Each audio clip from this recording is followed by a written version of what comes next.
എല്ലാവർക്കും ജയാസ് കിച്ചണിലേക്ക് സ്വാഗതം. ഇന്ന് നമുക്ക് കേരള സ്റ്റൈൽ എഗ് റോസ്റ്റ് ഉണ്ടാക്കാം. അതിനുവേണ്ടി ഞാൻ 5 മുട്ടയാണ് എടുത്തിരിക്കുന്നത്.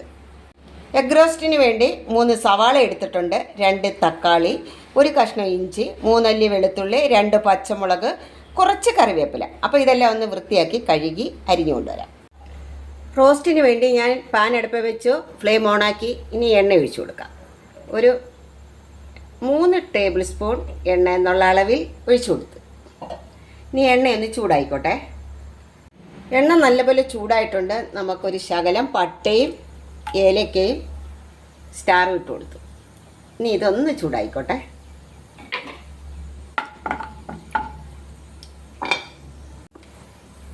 അപ്പോൾ ഇതൊന്ന് ചൂടായിട്ടുണ്ട്. ഇനി നമുക്ക് സവാള ചേർത്ത് കൊടുക്കാം.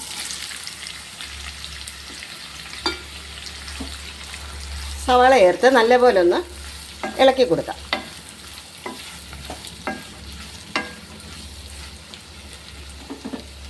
സവാള വേഗം വാടാൻ വേണ്ടി കുറച്ച് ഉപ്പ് ചേർത്ത് കൊടുക്കാം. എന്നിട്ട് വീണ്ടും നല്ലപോലെ ഒന്ന് ഇളക്കി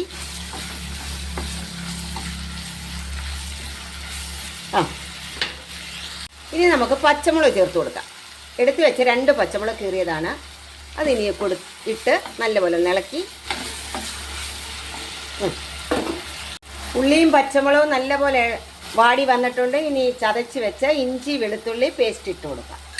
എന്നിട്ട് വീണ്ടും ഇത് നല്ലതുപോലെ ഒന്ന് ഇളക്കിയിട്ട് അടച്ച് വെച്ച് 2 മിനിറ്റ് കുക്കായതിന് ശേഷം തക്കാളി ചേർത്ത് കൊടുക്കണം.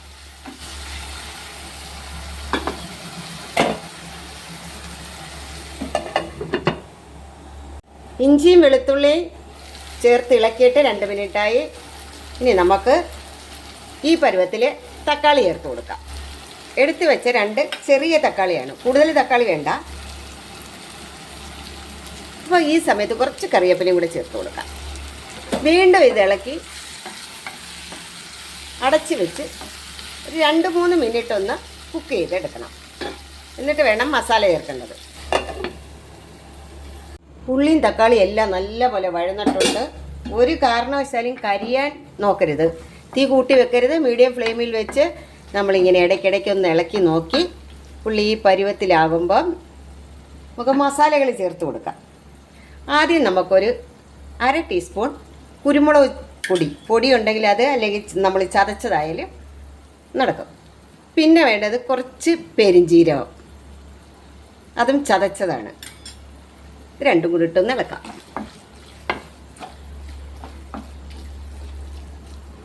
ഇനി വേണ്ടത് മുളക് പൊടി, മല്ലിപ്പൊടി ഇട്ട് കൊടുക്കാം. നമുക്കൊരു 1/4 ടീസ്പൂൺ മഞ്ഞൾപ്പൊടി ഇട്ട് കൊടുക്കാം. 1/2 ടീസ്പൂൺ മല്ലിപ്പൊടി ഇട്ട് കൊടുക്കാം.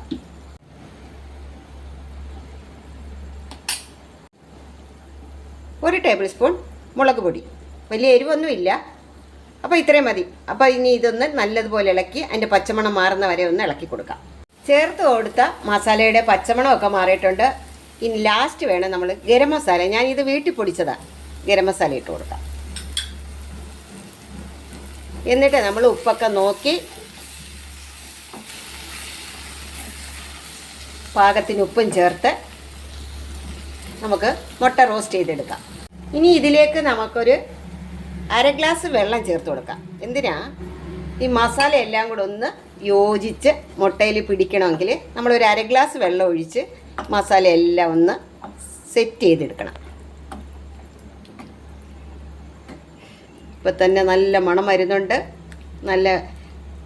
നമ്മൾ കേരളത്തിൽ ഏത് കറി ഉണ്ടാക്കിയാലും അതിൻ്റേതായ മണവും രുചി. ഏത് സ്റ്റേറ്റുകാർക്കും കേരള ഫുഡ് എന്ന് പറഞ്ഞാൽ അവർക്ക് ജീവനാണ്. അവരുടെ നാവിൽ വെള്ളം ഊറും. അത്ര ടേസ്റ്റാണ് നമ്മുടെ കേരള കറിക്ക്. അപ്പം നമ്മുടെ ഗ്രേവി ഈ ടൈപ്പിലായി. ഇനി നമുക്ക് മുട്ട ചേർത്ത് കൊടുക്കാം. മുട്ടയൊന്ന് വരഞ്ഞിടണം, എങ്കിലേ അതിനകത്ത് മസാല പിടിക്കത്തുള്ളൂ. ഇനി നമുക്ക് ഈ മുട്ടയിലോട്ട് മസാല പിടിക്കത്തക്ക രീതിയിൽ ഇങ്ങനെ ഇളക്കി, മുട്ട പൊടിയരുത്. നമ്മുടെ മുട്ട റോസ്റ്റ് തയ്യാർ. ഗ്രേവിയൊക്കെ നല്ലതുപോലെ മുട്ടയിലോട്ട് പിടിച്ചിട്ടുണ്ട്. എരിവും ടേസ്റ്റും ഒക്കെ പിടിച്ചിട്ടുണ്ട്. അപ്പം ഞാനിങ്ങനെ മുട്ട റോസ്റ്റ് വീട്ടിലുണ്ടാക്കുന്ന ചപ്പാത്തിക്കും സാദാ ചോറിനും ഞാനിങ്ങനെ മുട്ട റോസ്റ്റ് ഉണ്ടാക്കുന്നത്. അപ്പം ഞാൻ ഇതിനകത്ത് മല്ലിയില ഒന്നും ചേർക്കത്തില്ല, കറിവേപ്പില ചേർത്തിട്ടുണ്ട്. ആ ഒരു ടേസ്റ്റാണ് കേരള ടേസ്റ്റ്. അപ്പോൾ കേരള ഫുഡ് എന്ന് പറഞ്ഞാൽ ആർക്കും ഇഷ്ടപ്പെടും. അത്ര ടേസ്റ്റാണ് നമ്മുടെ കേരളത്തിലെ ഫുഡിന്. അപ്പം ഞാനിങ്ങനെ വീട്ടിലുണ്ടാക്കുന്ന എല്ലാവരും ഇതുപോലെ ഒന്ന് ഉണ്ടാക്കി നോക്കണം. ഇതിനകത്ത് വേറെ മാറ്റങ്ങൾ വരുത്തണമെങ്കിൽ വരുത്താം. പക്ഷേ ഞാൻ ഇങ്ങനെയാണ് ചെയ്യുന്നത്. ഞാൻ ഉണ്ടാക്കുന്ന രീതിയാണ് എല്ലാവരെയും കാണിച്ച് തരുന്നത്. അപ്പോൾ ഇത് ചപ്പാത്തിക്കും സാദാ ചോറിനും ഒക്കെ വളരെ പറ്റിയൊരു കറിയാണ് കേട്ടോ. ഇന്നത്തെ എൻ്റെ ഉച്ചക്കലത്തെ ഊണിന് കറി മുട്ട റോസ്റ്റാണ്. മുട്ട റോസ്റ്റും കടുമാങ്ങ ഞാൻ മുളകുപൊടി ചേർത്തല്ല ഉണ്ടാക്കിയത്. നമ്മൾ നാരങ്ങ വെള്ളയാട്ടിടുന്ന മാതിരി മാങ്ങ അങ്ങനെ ഇട്ടതാണ്. അപ്പോൾ ഇന്നത്തെ എൻ്റെ ഊണിൻ്റെ കറിയാണ് ഈ കാണിക്കുന്നത്. അപ്പോൾ എല്ലാവരും ഇതേ തനി നാടൻ മുട്ട റോസ്റ്റ് ഉണ്ടാക്കി കഴിക്കണം. ചപ്പാത്തിക്കും ചോറിനും ഇടിയപ്പത്തിനും നമ്മൾ എന്താ ആഹാരം എടുക്കുന്നത് കഴിക്കാൻ അതിൻ്റെ കൂടെ പറ്റിയ ഒരു കോമ്പിനേഷൻ കറിയാണ് മുട്ട റോസ്റ്റ്, തനി നാടൻ മുട്ട റോസ്റ്റ്. അപ്പോൾ എല്ലാവരും ഇതുപോലെ ഒന്ന് ഉണ്ടാക്കി കഴിച്ച് നോക്കണം. ആദ്യമായിട്ട് എൻ്റെ വീഡിയോ കാണുവാണെങ്കിൽ സബ്സ്ക്രൈബ് ചെയ്യാൻ മറക്കല്ലേ. പിന്നെ മറ്റുള്ളവരോട് എല്ലാവരോടും ഞാൻ പറയുവാണ് ലൈക്ക് ചെയ്യാനും ഷെയർ ചെയ്യാനും കമൻറ്റ് ചെയ്യാനും ഒന്നും മറക്കല്ലേ. എല്ലാവരുടെയും സപ്പോർട്ട് എനിക്ക് വേണം.